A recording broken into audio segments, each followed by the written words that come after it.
Welcome back to Jared Unboxed. I'm here with Steve, the king of VRAM, to find out if 8 gigs of VRAM is enough for gaming laptops in 2025 and beyond. Hang on.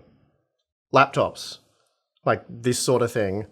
Hang on. Doesn't this cost like twice as much as a half-decent desktop PC and deliver maybe half the performance? No, I guess, okay, seriously, it is a reasonable question. Laptop GPUs use much less power than desktops, so look, you do end up turning down a lot of quality settings, maybe the resolution to get to playable frame rates, which means there could be less demand on the VRAM. If only there was a way to test laptop GPUs with different VRAM amounts. Maybe there is, Steve. Maybe there is. It turns out the RTX 5070 laptop GPU is almost exactly the same as the RTX 5060 Ti desktop GPU. They both use Nvidia's same GB206-300 GPU die, but the 5060 Ti desktop card is available with 8 or 16 gigs of VRAM. Both laptop and desktop GPUs have a 128-bit memory bus, but the 5070 laptop's memory is a bit slower. But the problem is that by default, the 5060 Ti desktop card runs at 180 watts, while the 5070 laptop maxes out at 115 watts, and more power means more performance for the desktop. Fortunately, we're able to get the desktop 5060 Ti and laptop 5070 performing similarly in multiple games by power limiting the desktop card. So before VRAM being an issue, we can see here that our 8GB 5070 laptop and 16GB 5060 Ti desktop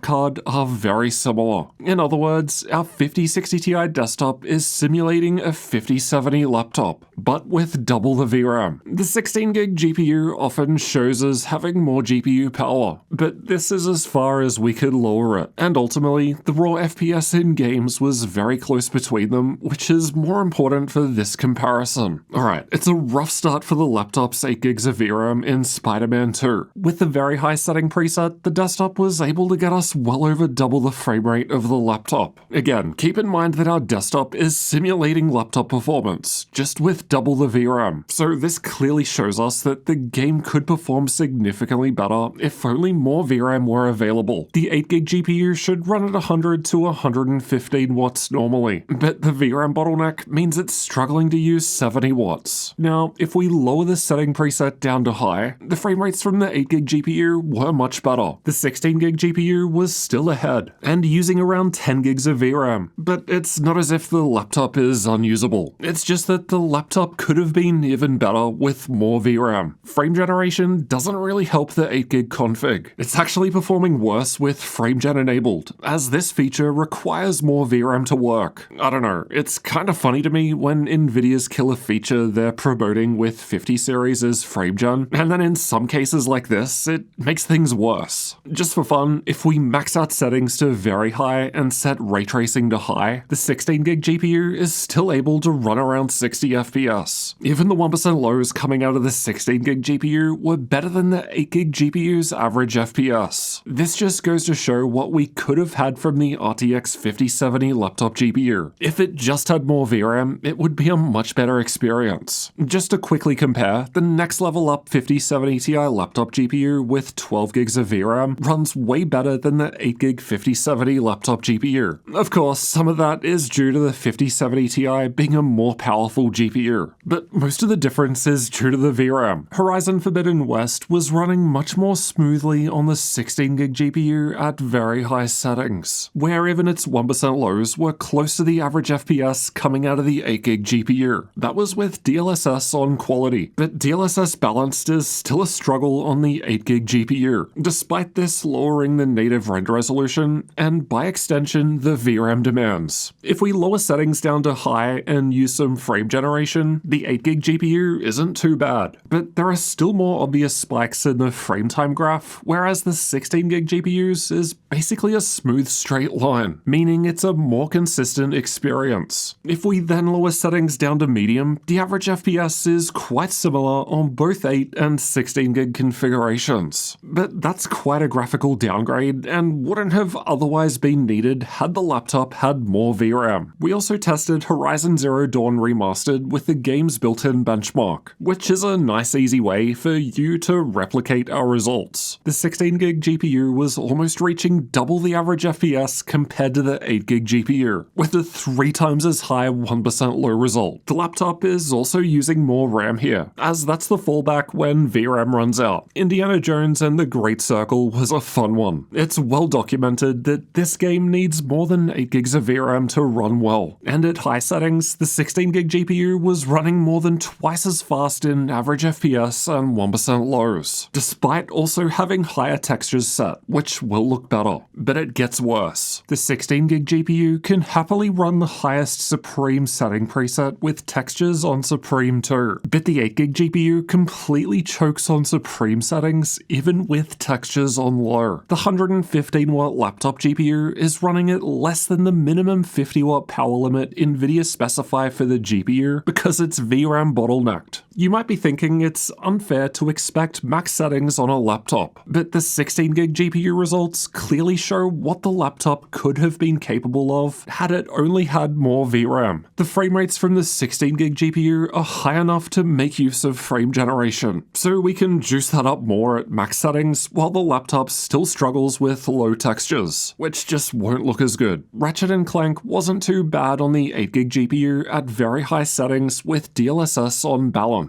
Only a little behind the 16GB GPU, but things start to fall apart for the 8GB GPU if we set ray tracing to medium, with the 16GB GPU reaching much higher frame rates and using close to 12GB of VRAM. The 8GB GPU is using around 2.5GB more RAM to try and compensate, but this just results in lower and less consistent performance. Gameplay just isn't as smooth. We can completely max out ray tracing and use some frame gen to have the 16GB GPU running very nicely, while the 8GB GPU struggles to maintain around half its average frame rate with a much lower 1% low. Again, the 8GB GPU stutters more, which just completely ruins the immersion while gaming. It would have been fine with more VRAM, but instead we're forced to compromise with lower settings due to Nvidia's choices. Cyberpunk 2077 runs very similarly on both GPUs at 1440p ultra settings with DLSS on balanced, but if we try to step up to the RT medium preset with FrameGen on, the 8GB GPU falls behind. The 16GB GPU is using 10.5GB of its VRAM, and that's clearly helping it perform better. Stellar Blade is a quick example that shows that sometimes the average FPS difference isn't that big, but there's a much bigger gap when it comes to the 1% lows. So just more stuttering and dips in performance with the 8GB GPU that you wouldn't have to put up with if it had more VRAM. It's a similar deal in Forza Horizon 5, at least with the game's built-in benchmark. But plenty of people have told Steve that after about 20 to 30 minutes of playing, performance tanks and they have to restart the game to flush the VRAM. This is an example where the game's benchmark makes it look like everything will be all good, but then once you jump into the game for a while, it becomes unplayable. So there are lots of games where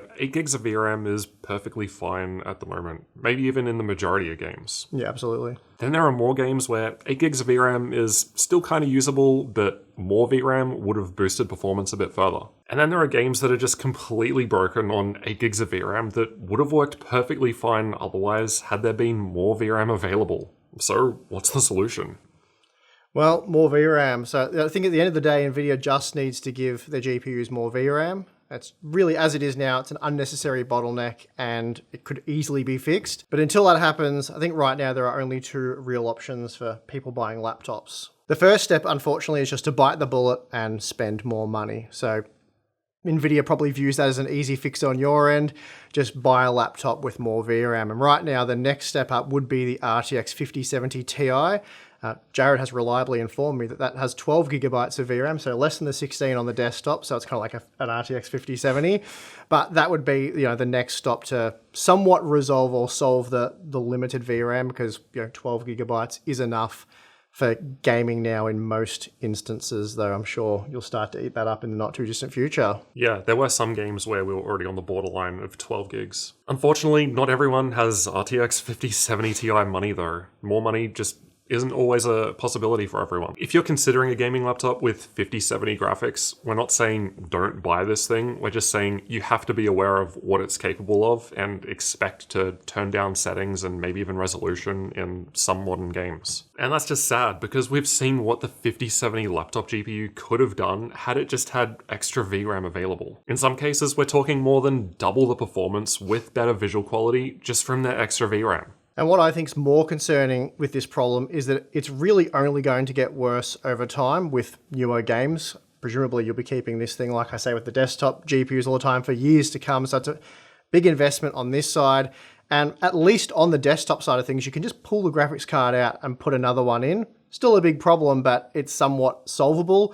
But with the laptop, well, this is it. You get the one configuration, the one choice. And if you want to change the GPU in this, I'm working under the impression you have to buy a whole new machine. You can't just swap it out. It's integrated into the system, or at least, yeah, your upgrade would be. There are some way you can change the GPU or the discrete card. There's pretty much only the Framework 16, but that uses AMD Radeon graphics, and they also haven't put out a mobile GPU in a couple of years. And I get the impression that Nvidia aren't too keen on doing the whole replaceable GPU, so that's why there's no Nvidia version. So huge investment, and essentially to get more VRAM in this thing, well, you can't. You have to buy a whole new one. So yeah, huge investment. Yep. I spent 3,200 Australian dollars, so about 2,000 USD, on this 5070 laptop. So it's Lenovo's Legion Pro 5i, which it's more of a mid-range laptop, kind of starting to creep up towards more premium, but there are definitely more premium, more expensive laptops than this. And apart from that amount of money allowing you to build a much more powerful desktop PC, which will of course have more VRAM as well, it also means you could probably step up to a higher tier laptop as well. It just wouldn't be quite as premium as this. You'd just be getting a better GPU with more VRAM. But we still have these more premium designs that are limited by the RTX 5070 laptop GPU and its 8 gigs of VRAM. Honestly, it just kind of feels like planned obsolescence so that you're forced into buying another laptop before you should otherwise.